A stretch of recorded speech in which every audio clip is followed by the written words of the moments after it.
So, how does the solar system keep up its pants? With the asteroid belt. Did you know that there are over 200 asteroids in our asteroid belt that are larger than 60 miles? Wow. Hi guys, my name is Ruhi Kulkarni and my partner's name is CJ Faraka. And today you will be learning about comets, meteors, and asteroids. Asteroids. In the 19th century, asteroids were too small to be seen from a telescope. This was because the technology wasn't as good as it is today. Many asteroids are found in the asteroid belt, but not all. They can be as big as a boulder or as small as a speck of dirt. Asteroids are often also called leftovers from the Big Bang. The Big Bang was a big explosion that created our whole solar system. Asteroids were too small to be planets, but they weren't that small, some of them. So asteroids decided that they wouldn't be planets because there were too many of them, but they would be called asteroids. Asteroids also have moons. A big asteroid has smaller asteroids that orbit them, just like planets have moons that orbit them. How cool is that? Meteors. So, what are meteors? Meteors are celestial bodies in our solar system that are made out of space rock, dust, and metal. Meteors are also called shooting stars. When a meteor enters Earth's atmosphere, the air rubs against the meteor, causing it to catch on fire. Then the meteor glides through our atmosphere, making a shooting star, which is so pretty. Fortunately, the speed is so fast that it burns out before it can hit the ground. Meteors also have many different names depending on where they are in our solar system. They're called just meteors when they're flying around in space. But they're called meteoroids with a D once they have entered Earth's atmosphere. And they're called meteorites with a T once they have hit the ground. Have you ever seen a meteor shower? Trust me, it is such a beautiful thing to see. There's a picture of one right there. A meteor shower occurs when Earth passes by a comet's trail. The gravity in Earth's atmosphere pulls the dust in, causing a meteor shower only in certain areas. So, do you ever wondered why there are so many craters in the moon? Well, they're because of meteors. Scientists believe that billions of years ago, when the Big Bang happened, meteors kept on hitting against the Earth, causing all those craters. But they also hit against all the other planets, including Earth, which is why we have so many different lands, like mountains and hills and valleys. Comets. So, have you ever thought of the parts of a comet? Well, there are 3 parts of a comet. The nucleus is the main part of a comet. The nucleus is the dirty snowball part, which is also the main part of a comet. The coma is the dust and gas that is on the nucleus.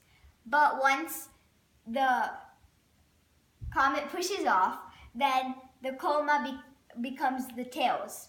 The tails are the dust and gas, but they get out in the solar system. There are 2 tails. One is blue and one is white. The blue one is made out of dust and the white one is made out of gas. I talked about the push-off, but what exactly is a comet's push-off? A comet's push-off is when the sunlight and solar air boost off the nucleus and coma, causing the tails to come in. That is why you might have heard the fact that a comet's tail always faces the sun. Isn't that so cool?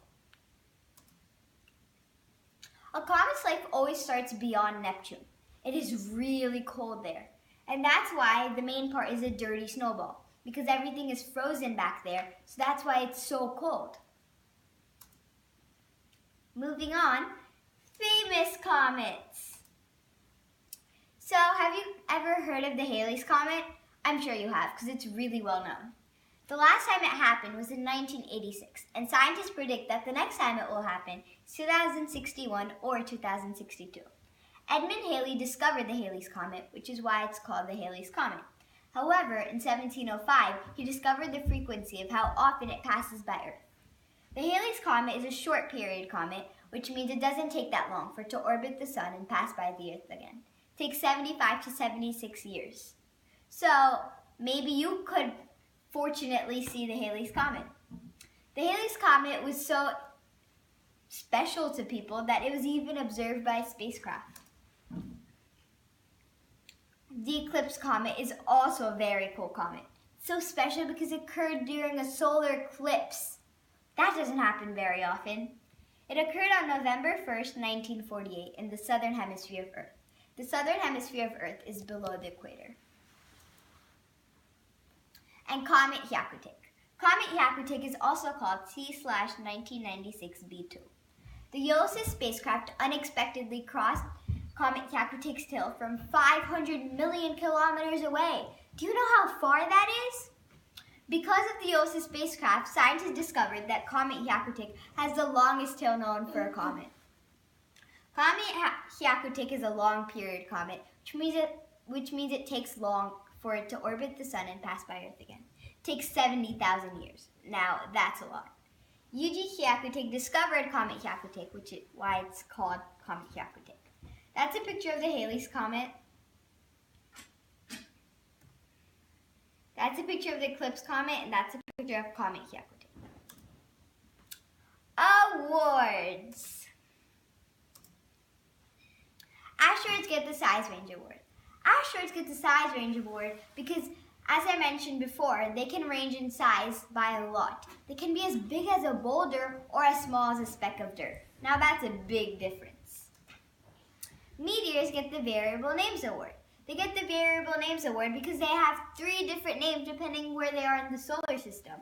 Now, that's a lot of names for one celestial body. The 3 names are meteors, meteoroids, and meteorites. And lastly, comets get the Tails Award. Comets get the Tails Award because they have the most tails for any celestial body.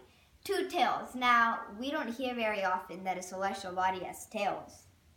And now, hopefully, you have learned all about comets, meteors, and asteroids.